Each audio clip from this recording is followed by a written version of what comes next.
क्या मध्य प्रदेश शांति का टापू नहीं, अपराधियों का गढ़ है? मध्य प्रदेश का आपराधिक दुनिया का बेताज बादशाह मछली परिवार की परत दर परत अपराध की दुनिया का सबसे बड़ा काला साम्राज्य का लगातार खुलासा हो रहा है। मध्य प्रदेश की राजधानी, जहां मध्य प्रदेश के सभी बड़े जांच एजेंसियों की ऑफिस मौजूद है, उस राजधानी में इस पूरे काले साम्राज्य का गढ़ बना रखा था मछली परिवार। और मछली परिवार सत्ता से भी हाथ मिलाकर और अपने उस काले साम्राज्य को लगातार बढ़ा रहा था। और वो मछली परिवार कानून से भी हाथ मिलाया हुआ था। कानून के बड़े बड़े अधिकारी अफसर उसके यहाँ अटेंडेंस लगाने जाया करते थे। मध्य प्रदेश के सत्ता के बड़े बड़े रसूखदार नेता उसके स्विमिंग पूल में तैरने जाया करते थे। लेकिन अब किस परत का खुलासा हुआ है? परत दर परत आखिर क्या खुल रहा है? मछली परिवार का गुर्गा सोशल मीडिया में खुलेआम सत्ता पक्ष के नेता और मंत्रियों को धमकी दे रहा है। सत्ता पक्ष के नेता मंत्रियों के अलावा एक शख्स को सरतन से जुदा कर देने की धमकी दे रहा है। खुलेआम मध्य प्रदेश की कानून व्यवस्था के सामने सोशल मीडिया में लिख देता है कि मध्य प्रदेश के बीजेपी के नेता फिर से मछली परिवार के शरण में आएंगे, फिर से उन्हें वापसी करनी पड़ेगी। ऐसा वो गुर्गा कौन है? और अब परत दर परत और क्या खुलने लगा है? काले साम्राज्य का खुलासा आखिर कैसे होने लगा है? दरअसल मछली परिवार ड्रग तस्करी, लव जिहाद, मारपीट, ब्लैकमेलिंग के साथ साथ अवैध हथियारों की तस्करी करता था। ड्रग तस्करी में एक ऐसे शख्स का नाम आया है जो भोले भाले युवाओं को जो जिम ट्रेनिंग करने जाया करते थे, उनको बहला फुसला कर वजन कम करने की दवाई के नाम पर उनको ड्रग्स दिया करता था, ड्रग्स की सप्लाई करता था। जिम ट्रेनर और जिम ट्रेनिंग सेंटर था, और उस जिम ट्रेनिंग सेंटर में जो युवक और युवतियां आया करते थे अपने फिटनेस को लेकर, उनको फिटनेस तो देता था लेकिन उनको ड्रग्स भी सप्लाई करता था और कहता था कि अगर आप इस दवा को लेते हैं तो आपका वजन कम होगा, आपको भूख कम लगेगी, आपकी शरीर फिट रहेगी। उसका नाम है मोनिस खान।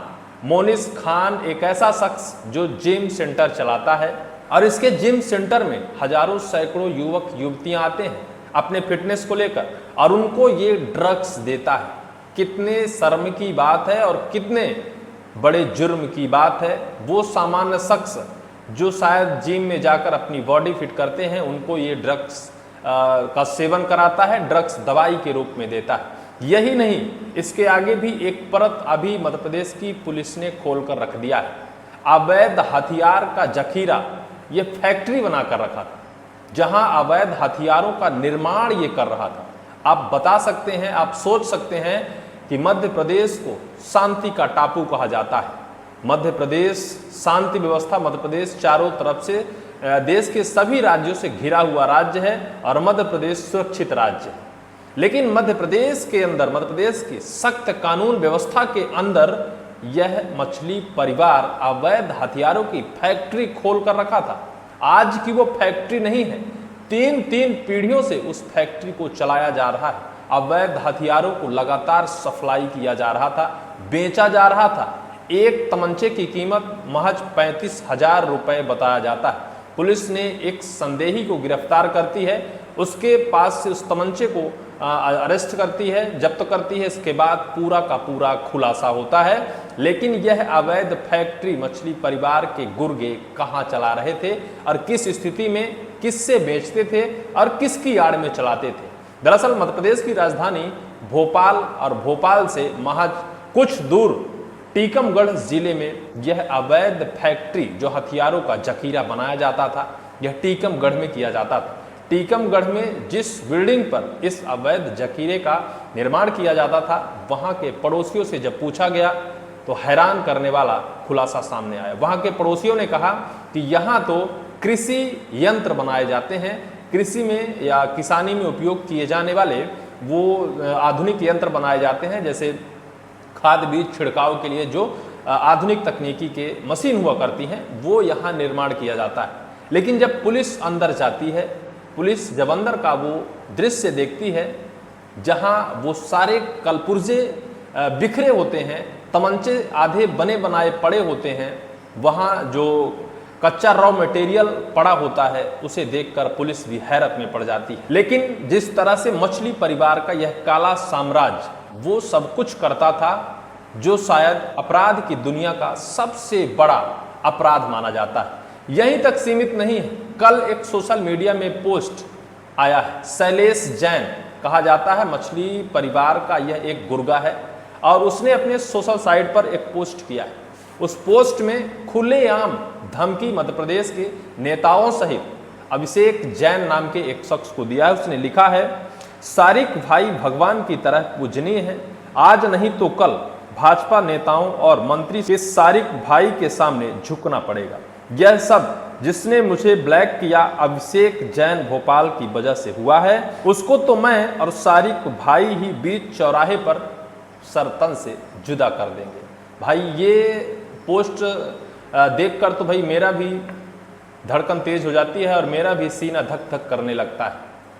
अरे मध्य प्रदेश एक शांति का टापू है और यहाँ अपराधी खुलेआम सोशल मीडिया में गला काटने की बात कर देते हैं, खुलेआम धमकी दे देते हैं। उसके बाद जब यह पूरा मामला वायरल होता है, मछली परिवार फिर से कटघरे में आती है। इसके बाद फिर इस शख्स ने एक पोस्ट लिखता है, कहता है मेरी आईडी हैक कर ली गई है, मेरी आईडी का मिस यूज किया जा रहा है, और कुछ शख्स का नाम लिख देता है।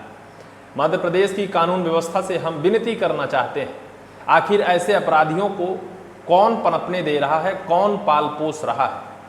मछली परिवार का यह काला साम्राज्य तो खत्म हो गया और अब धीरे धीरे ध्वस्त होता जा रहा है। मछली परिवार यासीन मछली पुलिस की गिरफ्त में है, लगातार पुलिस पूछताछ कर रही है।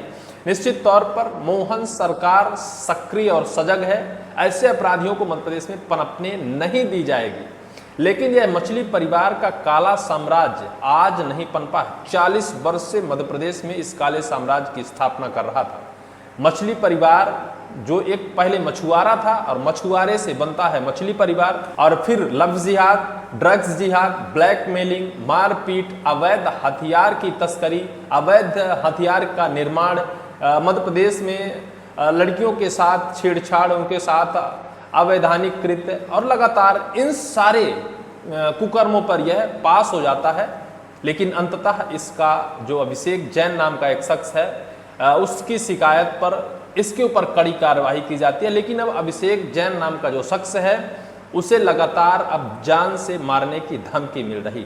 वही नहीं, मध्य प्रदेश के सत्ता पक्ष के नेताओं, बीजेपी का भी नाम इसमें घसीटा जा रहा है और सत्ता के मंत्रियों का भी नाम घसीटा जा रहा है। हालांकि सत्ता के रसूखदार नेताओं का नाम पहले से इसमें घसीटा गया है। क्या जिस तरह से सारिक मछली के साथ इस तरह से कड़ी कार्रवाई की गई, क्या उसका समर्थन करने वाले नेता मंत्रियों के ऊपर भी कड़ी से कड़ी कार्रवाई की जाएगी? क्योंकि बिना इनके सहयोग और सपोर्ट के मछली परिवार इस जगह या इस हद तक नहीं पहुंच सकता है। फिलहाल इस पूरे मामले को लेकर आपको क्या जानकारी है, कमेंट सेक्शन पर कमेंट जरूर करिएगा।